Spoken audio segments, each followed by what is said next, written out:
Mizmor leDavid, Adonai roi lo echsar, binot deshe yarbiteni, amei menuchot yenahaleni. Nafshi yeshovev, yancheni v'magle tzedek leman shemo, gam ki elech b'getz hamavet, lo yirara ki ata imadi. Shivtecha umishanetecha hema yenachamuni, Taroch lefanai shulchan neged tzorerai, dishanta v'shemen roshi kosi revaya.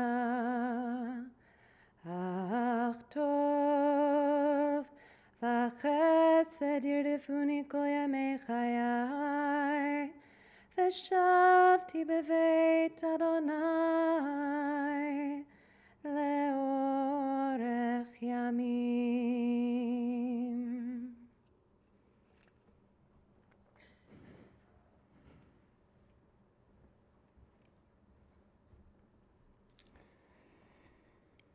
Psalm 23, so beautifully chanted by Leslie Emery. The Lord is my shepherd, I shall not want.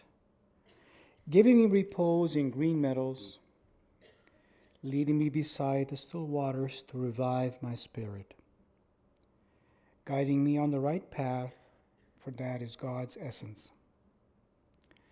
Though I walk through a valley of the shadow of death, I fear no harm, for you are with me. Your staff and your rod, they comfort me. You prepare a banquet for me in the presence of my foes. You anoint my head with oil, my cup overflows. Surely goodness and kindness shall be my portion all the days of my life, and I shall dwell in the house of the Lord forever.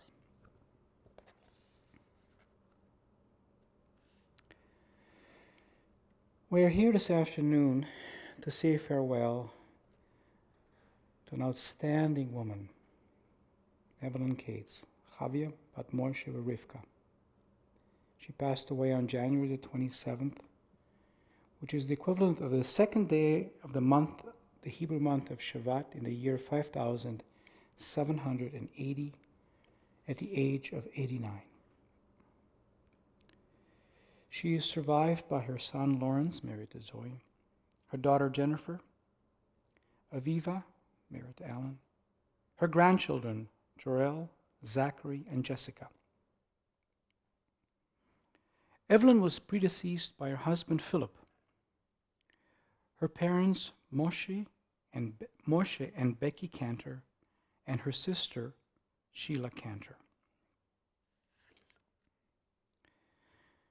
Our rabbis and our elders, in describing someone when they've passed away, try to find the words to reflect who that person was and what they accomplished in their life. In my discussion with the family last night, I can tell you honestly, I was overwhelmed. I was awed by what this lady accomplished in her life. You're going to hear in a moment from her son and daughter describing their thoughts on who she was.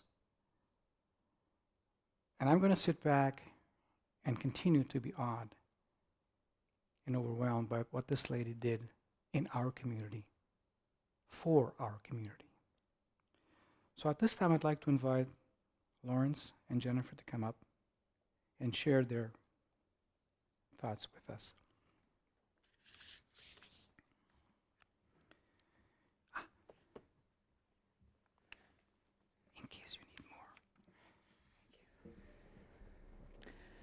My mother and I had a tradition every Saturday morning after I first went away to university. I would call her, and the call would start with her saying hello and me saying, "Mom, it's all your fault." To which she would respond, "What did I do now?" And then we would have a conversation about whatever it was that was going on in my life at the time. So if you'll bear with me, I want to have that same conversation with my mom again. Because the true answer to what have I done now is, you saved my life. First, before I had even had life, my mother was in a car accident when I was in utero. She bent over to protect her unborn baby and took 42 stitches to the head and 22 stitches to the knee. That should have been an omen of what raising me was going to be like. Don't know whether it was for her or not. Through my life, I listened to what Bill just read and thinking about walking that path and having that support. And that's what Mom was for me. She was that for all of us who touched her life. She was the matriarch. She was the mother of our family, the mother of our community. She was the mother of everyone who walked through the doors of her home and everyone who walked into her life. When I was 8, I was at Ramah, and I was an advanced reader, so my teacher directed me to the older books in the elementary school library. And I took out a number of books without anybody really noticing what I had taken out. And I went home and started to read them. Now, in my childhood memories, I then refused to leave my room for weeks on end. I'm sure it wasn't weeks on end, but that's my memory. Until one night, my mother came into my room and sat down on my bed, and she had tears in her eyes, and it was the first time I'd ever seen her cry. And she said, "Jen, what happened?" And I said, "How could they do that, Mom?" And she said, "Do what?" And I said, "Put babies in ovens." To which a very horrified mother's look on her face came, "Where did you hear that?" And I pulled up my very pink bedspread in my very pink room and revealed this pile of books I had taken out that were about the Holocaust. That was the first night, I remember anyway, of the conversations I used to always have with my mother that started with, "Mom, how could they do that?" The last one was a week ago. My mother rode with me through my emotional being and my, what I used to call the roller coaster of the days where I felt like I was helping kids and things were getting better and we were making a difference in the world, and the days when I saw a traumatized child or some other such thing. Many years back, I wrote her a poem. My mother and I often communicated through poetry, and I'd like to read that poem for you today. It's called "A View from the Roller Coaster." Sometimes the city seems like an ethereal blur, all senses chaotically intertwined. Other times I see only you, your face, looking up at me from the earth, grounded, as I fly past, heart-pounding, separate, yet shared experience in a moment's eye contact. I climb slowly from the valley, a growing awareness of the breadth of my being and the size of the sky. Peer down into the abyss, knowing in seconds I will slide down there, so much faster than the climb. Dreading that moment, the pit of my stomach falls out, falling deeper, seemingly endlessly, banking sideways, twisting and turning, teetering on the edge, till it begins to slow, that moment at the bottom, peaceful, still. I take a deep breath, experience the fullness of my senses, my heart, life, knowingness, me. And I see you, smiling, waiting, shaking your head at me, lovingly present, handing me a glass of water and another ticket for the next ride. There were many of those roller coaster moments between my mother and I. Many times when I used to tease my father that the best prescription he ever wrote was on Air Canada paper, because I would phone and be going through a hard time, and my mother would get on the phone. And I found out later in life that the two of them had a signal. She would wave him off if she thought I was okay. And she would make a symbol for the phone, i.e., phone Wendy, the travel agent, and get me a ticket if I wasn't okay at that particular time. Mom was like that for all of us. It wasn't just me.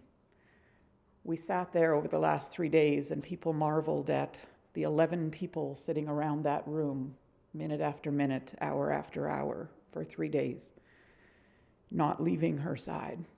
And there's good reason why that was the case. I wrote a brief poem for her as I was sitting there that I'd like to share with you as my final exchange with my mother. It's called Love Song. You swim in pools and man-made waters. Your true spirit drinks from an undammed stream. Divine winds don't blow half-heartedly, lest seeds traveling land, root, and not continue on the path. The heat of the soul melts the intellect. When I feel your presence, no matter how far apart we've been, I look around and see the way. The love of those who surround speaks of this poetry. You dance in my heart where you can't be seen, but you can be felt and create this art. Love, light, peace.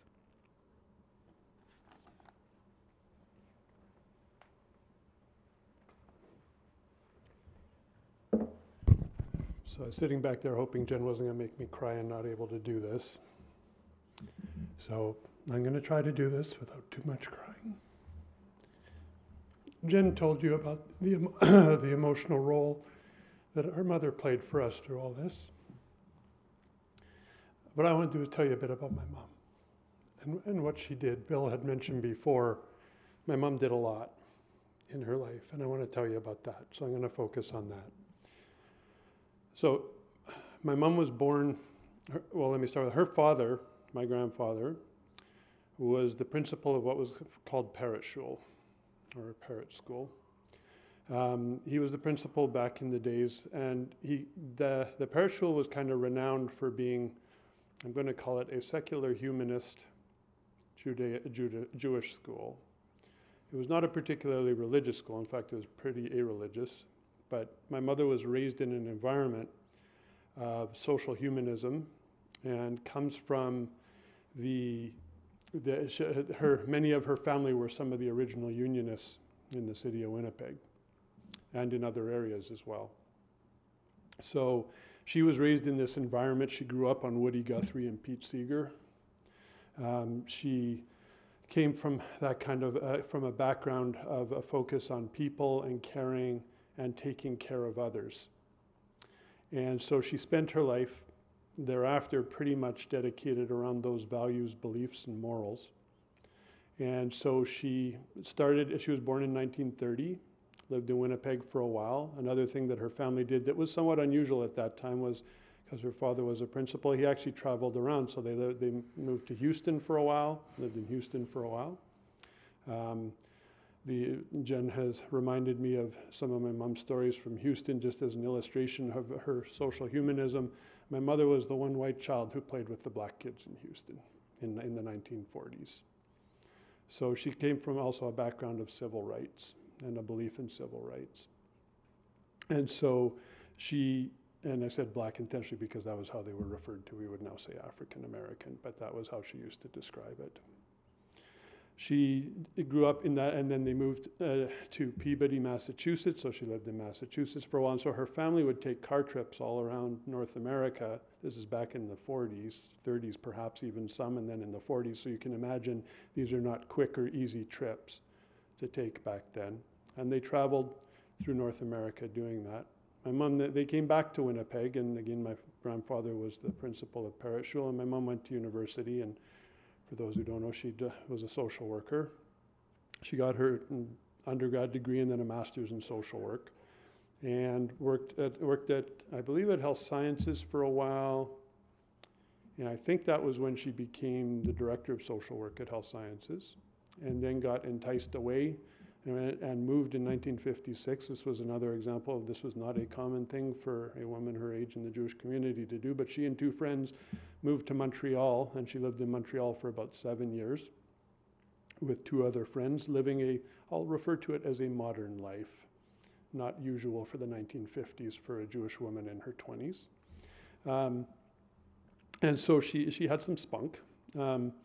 This went on for a while, and what happened next was, she was then enticed to come back to, that was when she came back to the directorship, I think, at Health Sciences Center in Social Work. She came back to Winnipeg. There was a time there also where her father, my grandfather, then passed away in 1963, I think it was.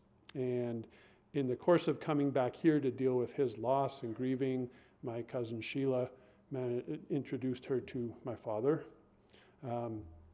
And that was how that all began. And so they got married in 1964. My mom stopped working at that point. She stayed home with raised the three of us for about 10 years, did go back to work, and started teaching for the Department of Social Work at the university, and taught for a number of years.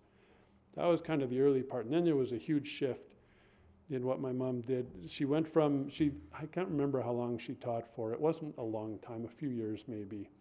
And then she started getting involved in the thing that would make us all crazy, because my mother got involved with various boards. She had a control thing. That if she wanted to be, that if she was going to be on a board, she wasn't just going to be on the board, she was going to be the chairperson. And my mother chaired pretty much every board that exists in the Jewish community, or almost all of them. She chaired the board, she started on the Ramah board as the chair. She then, I think, was directly involved in the formation of what was or is the Board of Jewish Education, because it didn't exist in the beginning. And she was involved in the merger of those things, and chaired the Board of Jewish Education. She chaired the board of the Winnipeg Jewish Community Council. She chaired the board of what's now the Simkin Center. And was involved actually instrumentally in together with others. She wasn't doing a lot of these things on her own, of course. I remember her talking about Marjorie Blankstein. She and Marjorie Blankstein involved in the evolution and development of the Rady Center. They were involved in the evolution and development of the Simkin Center, together with others. But my mother was chair of the board when the whole Simkin Center was developed and built. She was part of that, obviously only a chair for, I think it was 2 years. But she was always at meetings, which we would all say, "Mom, again? You're going out again?" And then she'd be off to some other meeting where she'd be chairing the board of something or other. And so that was her role for a long time. And so she was instrumental of what Bill was getting at, not solely, of course, but in partnership with others in the development of many of the major things in the Jewish community here in Winnipeg, like the Rady Center and the Simkin Center. And my mother had a way of, I remember someone I golf with, Danny Ackman, the Ackmans were involved also in building many of those things, but Danny would always say, yeah, your mother just had a way that when she chaired a board, it was very clear who was in control. And so that was a big part of her life for a long time. She then, she still continued with some of that, but slowed down on that part. And then came the next big phase, which would make us all crazy, was my mother and her cards.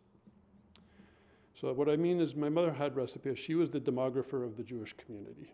And she did this for about 30 years, I think. And so for those of you who think there are privacy concerns in the social media age, you have no idea about my mother and her cards. If you're over 20 and Jewish, you are in there. And everybody that you possibly have anything to do with on a blood level, it's all in there. So there was no privacy prior to the social media age, so don't worry about the current state. So what she did, though, was the importance of that was she had the demographics of pretty much the entire Jewish community, which allowed planning and development to occur in a way that was more effective. So there's a reason the Simkin Center is in the South End, and that was driven by demography and my mother's demographics. And so it used to make us crazy because my mother would sit there spending all her time on these cards, and we, of course, as kids would be like, "Mom, hello," So, but she was busy and it was important, and it contributed to the development of so many things.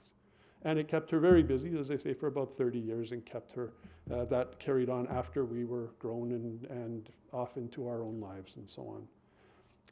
The part I haven't mentioned was obviously my mother's commitment to community is very clear. Her commitment to her family, Jen talked about before, her support for all of us.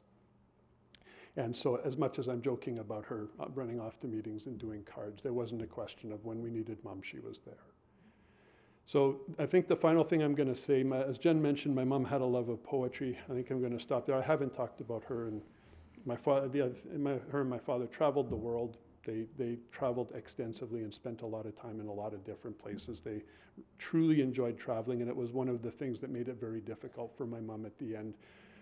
Just to give you an idea, I don't know, not everybody will know, my mother struggled with dementia towards the end of her life, and for those who don't know, it was pneumonia that was the final straw. But my mother, even recently, just to signal how attached she was to traveling, had not traveled in 2-3 years at least, maybe 3 or 4 years that she hadn't traveled. My wife Zoe arrived there one day, and she was all in a tizzy because she needed her bathing suit. Why did she need, this is like a couple months ago. Why did she need her bathing suit? Well, because she was going to Maui. So the attachment did not go away despite dementia. And for those of you who know, Maui was a big attachment in our family and still is. So the final thing I want to do is just read, as Jen had mentioned, my mom had a love of poetry. Jen read some of her own, but there was a poem that we thought was fitting for us to read because of my mom's love of poetry. So this is a poem written by Thomas Moore. It's called As Slow Our Ship.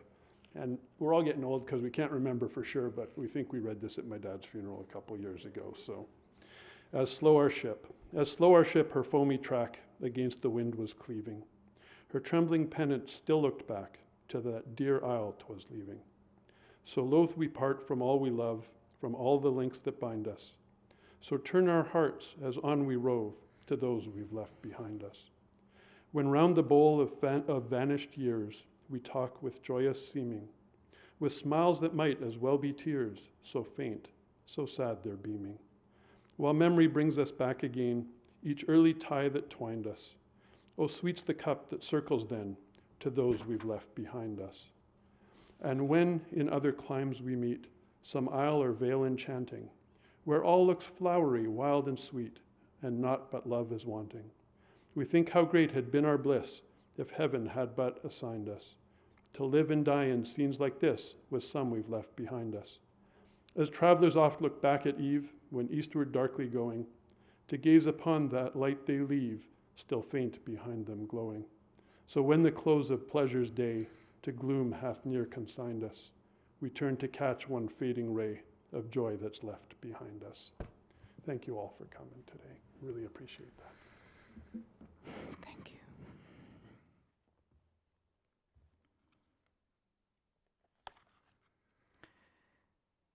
They still haven't covered it all.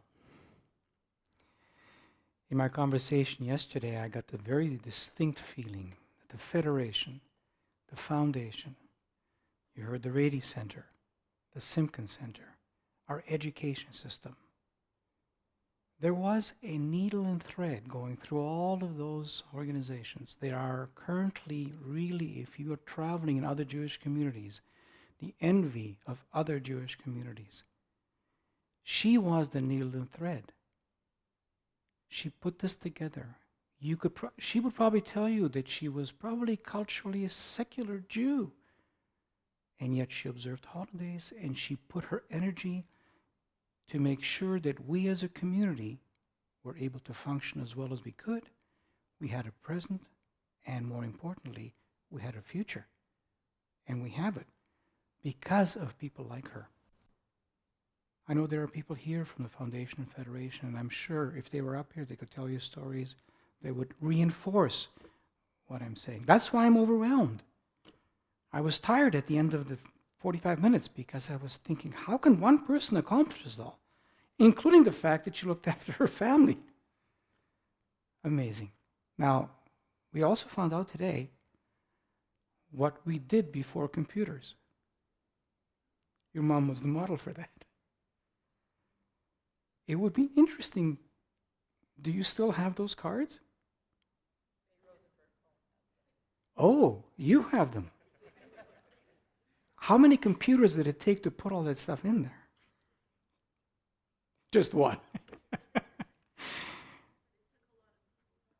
A lot of people power to put this stuff in there. You can imagine how forward-thinking that was. I mean, demographics was at the beginning of the advertising speak at that time, and she was already in the forefront of that. An amazing woman. We owe a tremendous gratitude to her. The legacy that she left behind, our great-grandchildren will benefit from. I think we can all walk away inspired, and if we just do 1/10 of the things that she accomplished, we will always keep her in our memory. It is customary to recite and chant the El Malirachamim, the mourners, the memorial prayer. We're privileged again to have Leslie Emery come up and chant it for us in Hebrew. So, Leslie, we invite you to rise at this time, if you're comfortable doing so. El Malirachamim shochen bamromim hametzeh menucha nechona tachat kanfei hashchina b'ma'alot kedoshim u'teorim kezohar harakia mazhirim et nishmat Chava בת Moshe ורבקה שהלכה לעולמה בגן עדן תמנוחתו הנבא לרחמים אז תראה בסתר כנפיך לעולמים וצרור בצרור החיים את נשמתה אדוני הוא נחלתה ותנוח בשלום על משכבה ונאמר אמן.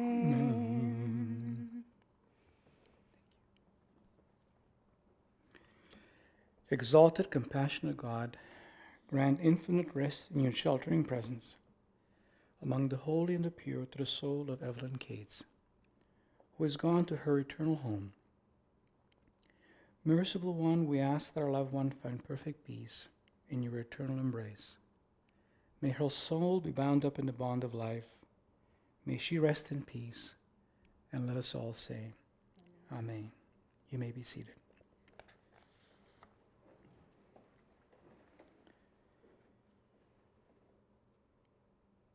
Following the burial service at the Sheretz Tzedek Cemetery, which is located on the corner of Armstrong and Main across the street from the West Kildonan Park, everyone is invited back here for a gathering in honor of Evelyn, where you can share even more stories of what she did and who she was. Shiva will be observed at 200 Montrose on Thursday evening from 7 to 9 p.m., Friday afternoon from 1 to 4 p.m., and Sunday afternoon from 1 to 4 p.m. At this time, I'd like to ask the pallbearers to take their place beside the coffin.